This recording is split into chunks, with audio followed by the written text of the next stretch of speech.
I now speak as a citizen and not as a judge. Absolutely. I also begin by telling you that you can have the wisdom of hindsight, and it's easy to have the wisdom of hindsight because I've left the court.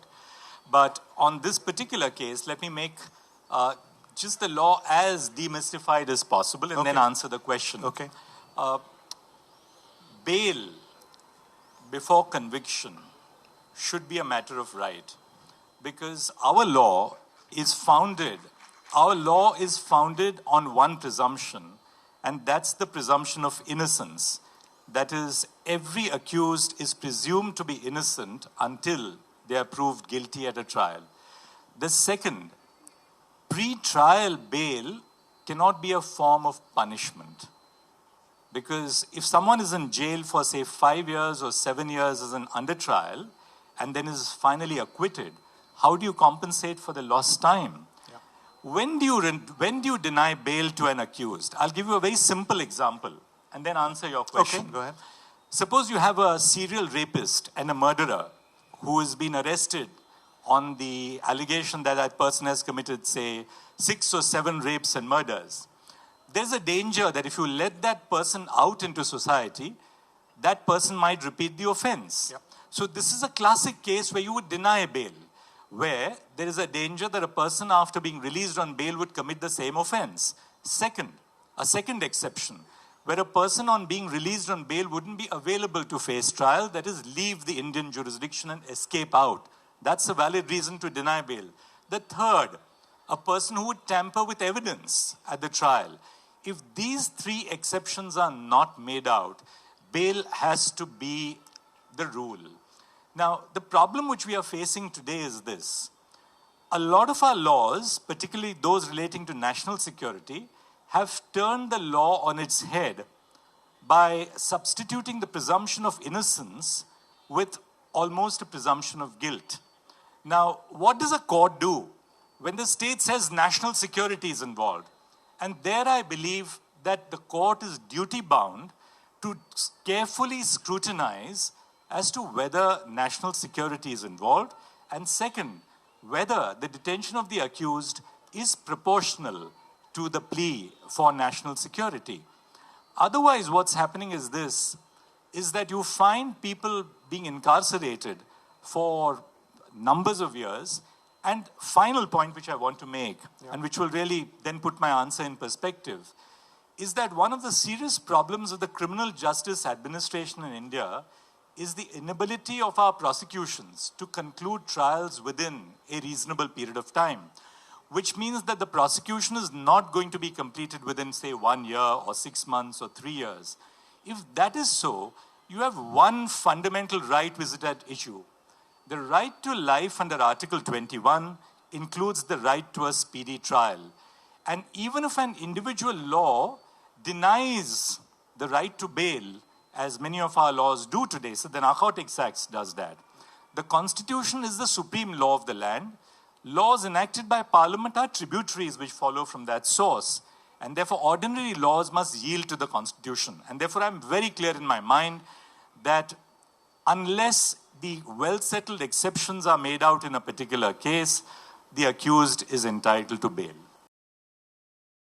They've been inside for 5 years. Yep. I'm not criticizing my court. You can understand my hesitation in criticizing my court because I was part of the institution which I was leading just last year. Each one of these principles which I have mentioned does point to the fact that you can impose conditions to ensure that the conditions for bail are not abused, but you must necessarily take into consideration that they have the right to an expeditious trial, and if an expeditious trial is not possible under present conditions, then bail should be the rule and not the exception. It sounds a lot to me like you're saying you would have given him bail if the case had come up now. Well, you know, it's wrong of me to presume what I would have done if I was sitting there. Come on, answer the question. You know, it's easy to sit outside the court. Yeah. Having said this, you know, judges, let me also be fair in the court. Judges have to look at the record of a particular case. and then see what the kind of evidence there is, what kind of material there is before the court. So therefore, I think I would be, as a judge who has sat in the hot seat for 25 years, be slow to criticize merely because I have a difference of opinion on this one. I'll tell you what, that's a problem. Many of our laws today speak of a retired judge of the High Court or the Supreme Court heading a tribunal. Now, because the kind of backlash with judges who accept post-retirement jobs, the backlash, good people are just not willing to accept those assignments. Speaking for myself, I thought that 25 years of judging was long enough, and it's time to move into civil society. I'm not sure I could have, participated in a discussion like this if I was still in office. So the joys of being a private citizen are limitless, and I've just preferred a private life. Should I begin with the regrets? Always. Yes. Looking back, I always felt that, your time on the bench is limited. When the Constitution is telling you to go home when you turn 65.